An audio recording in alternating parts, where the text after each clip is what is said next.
పత్రికలు రకరకాల వార్తలు స్పెక్యులేషన్స్ వస్తున్నాయి, వాస్తవం లేనటువంటి విషయాలు ఉన్నాయి. మేమందరము వైఎస్ఆర్ కాంగ్రెస్ పార్టీకి ఇదే ఉండేటువంటి వార్తలు. కాబట్టి ఎవరో రాసిన దానికి సంబంధించినటువంటి ఏదో చెప్తుందంటే ఎవడో చెప్పినటువంటి దానికి ఆ సిద్ధాంతాన్ని మీరు నిరూపించండి అంటే చేయలేం. కాబట్టి వైఎస్ఆర్ కాంగ్రెస్ పార్టీలో ఎక్కడెక్కడ ఏ విధంగా ఎవరి ద్వారా సేవలు అందించాల ప్రజానీకానికి అనేటువంటిది ముఖ్యమంత్రి గారి నిర్ణయం. ముఖ్యమంత్రి గారి నిర్ణయం ప్రకారం అందరం నడుచుకుంటాం.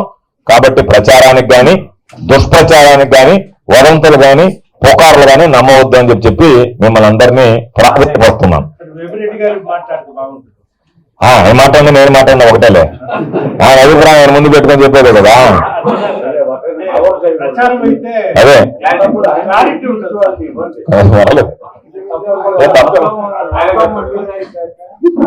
ఇప్పుడు ఇవన్నీ చూస్తుంటే నాకే ఆశ్చర్యం.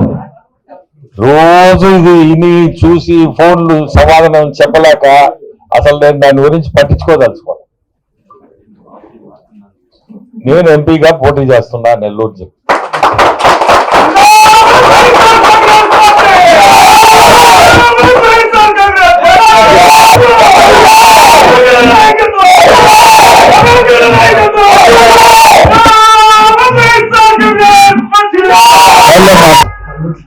అందరికీ నమస్కారం. ఈరోజు నెల్లూరు జిల్లా వైఎస్ఆర్ కాంగ్రెస్ పార్టీ కార్యాలయంలో గౌరవనీయులు రాజ్యసభ సభ్యులు జిల్లా వైఎస్ఆర్ కాంగ్రెస్ పార్టీ అధ్యక్షులు శ్రీ వేమిరెడ్డి ప్రభాకర్ రెడ్డి గారి అధ్యక్షతన ఈ నెల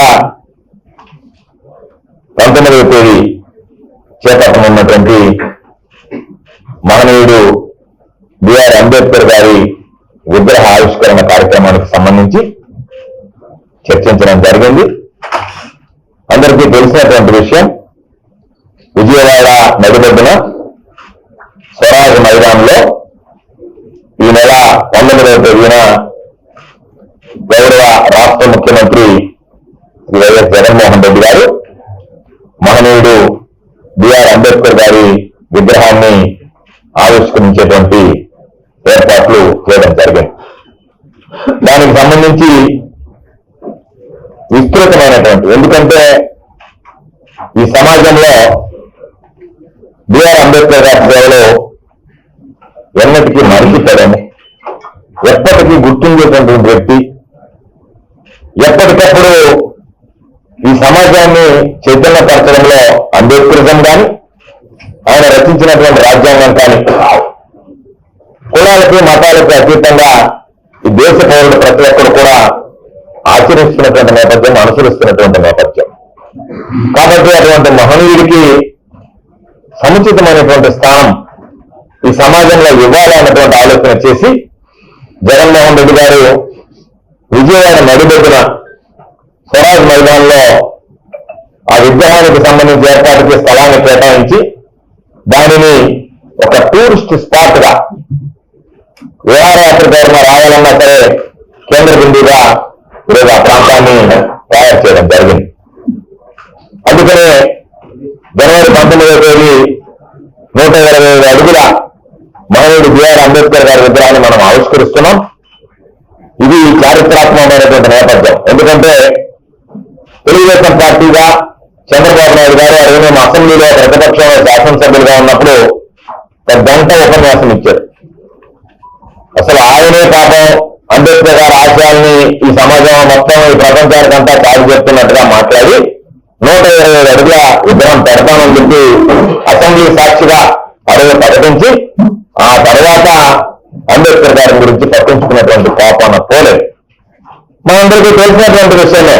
ఎప్పుడూ చంద్రబాబు నాయుడు అనేటువంటి వ్యక్తికి దళితులు అంటేనే ఒక ఏకీయ భావం, అసహ్యం ఉంటుంది. కాబట్టి అనేక సందర్భాలలో దళితులుగా ఎవరు పుట్టాలని కోరుకుంటారు అని చెప్పి బాహాటంగా మాట్లాడినటువంటి వ్యక్తి.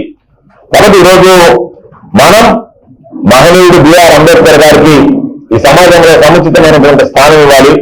శాశ్వతంగా ఈరోజు మనం విజయవాడకి వెళ్ళగానే సింబల్ ఆఫ్ జస్టిస్ కింద ఎటుకు తిరిగి తీసినా సరే ఆ విగ్రహం ఈరోజు కళ్ళకి కట్టినట్టుగా కనిపించేటువంటి విధంగా బ్రహ్మాండంగా కళగా ఈరోజు ఆ విగ్రహాన్ని ఏర్పాటు చేయడం జరిగింది.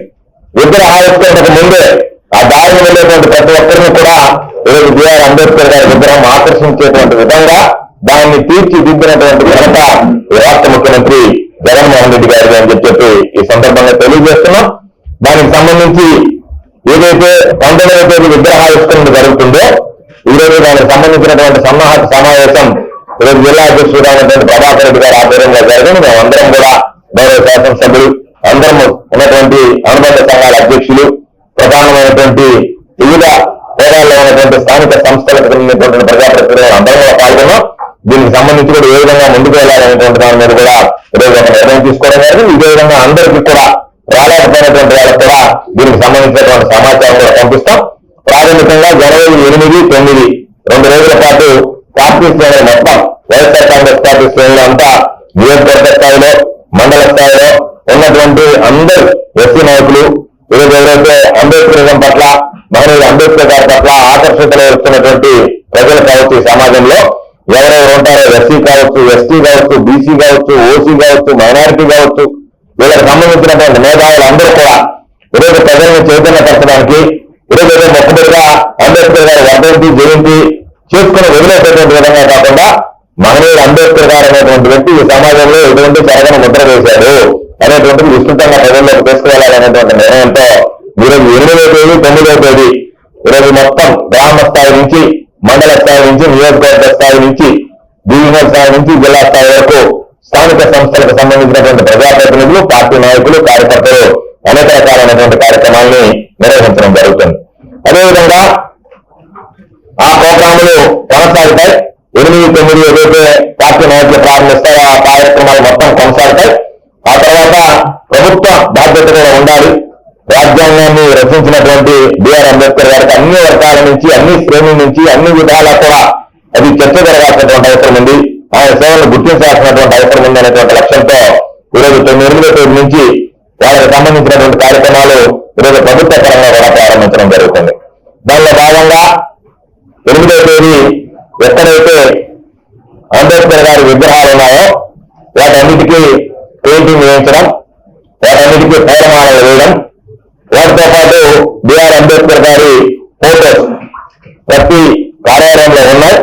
వాటికి మొత్తం శుభ్రం చేసి వాటికి కూడా పూలమాలలు వేయడం, ఏదైతే ప్రియాంబుల్ ఉందో రాజ్యాంగం ముందు దాని ప్రతిజ్ఞ స్థానిక సంస్థలకు సంబంధించినటువంటి ప్రజాప్రతినిధులు, పౌరులు, అధికారులు అందరూ కూడా ఆ రోజు దాన్ని తీసుకోవడం, దానితో పాటు అనేక రకాలైనటువంటి కార్యక్రమాలు చేయడం జరిగింది.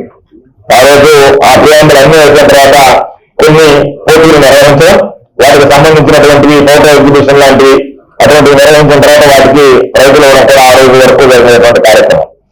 9వ తేదీ అనేక రకాలైనటువంటి చర్చా వేదికలు ఏర్పాటు చేసి ఆ చర్చా వేదికల్లో అన్ని రకాలైనటువంటి కాంపిటీషన్స్ అంటే పాటలు పాడచ్చు, అక్కడ ఫ్లెక్స్లు ఏర్పాటు చేస్తారు గవర్నర్లు, దాని మీద వాళ్ళ అభిప్రాయం రాసి సంతకం పెట్టచ్చు. అదేవిధంగా జానపద గేయాలు వేసేవాళ్ళు, ఆయన గురించి పాటలు రాసి పాడగలిగేటువంటి వాళ్ళు, పాడేవాళ్ళు, ఏదైనా పద్యాలు రాసి పాడగలిగేటువంటి వాళ్ళు, పెయింటింగ్స్, వీటికి సంబంధించి ఒక ప్రత్యేకమైనటువంటి కార్యక్రమాన్ని, ఒక సదస్సుని ఆ రోజు 9వ తేదీ ఏర్పాటు చేస్తున్నాం. ఇది ప్రభుత్వం కూడా భాగస్వాములు జిల్లా కలెక్టర్ గారి ఆధ్వర్యంలో ఈ జిల్లాలో ఉన్నటువంటి అధికారులు అందరి ఆధ్వర్యంలో ఈ కార్యక్రమాన్ని ఏర్పాటు చేయడం జరుగుతుంది. 10వ తేదీ అన్ని స్థాయిల్లో జిల్లా స్థాయిలో, డివిజనల్ స్థాయిలో రక్తదాన శిబిరాలు ఏర్పాటు చేసి అంబేద్కర్ గారి సేవలను గుర్తించుకుంటూ ఆ రోజు రక్తదానాన్ని అందించేటువంటి కార్యక్రమాన్ని ఏర్పాటు చేస్తారు. 11వ తేదీ జిల్లా స్థాయిలో ఫోటో ఎగ్జిబిషన్ ఏర్పాటు చేసి ఆయన ఈ సమాజానికి చేసినటువంటి సేవలు, ఆయన ఎదుర్కొన్నటువంటి అనేక సంఘటనలు, దాని ద్వారా ఈ సమాజం స్ఫూర్తిని ఏ విధంగా పొందింది అనేటువంటిది ఈరోజు వాటికి సంబంధించినటువంటి ఫోటోలన్నీ కూడా సేకరిస్తున్నారు. వాటికి సంబంధించి ఆ ఫోటోలు కూడా ఒక ఎగ్జిబిషన్ 11వ ఏర్పాటు చేస్తారు.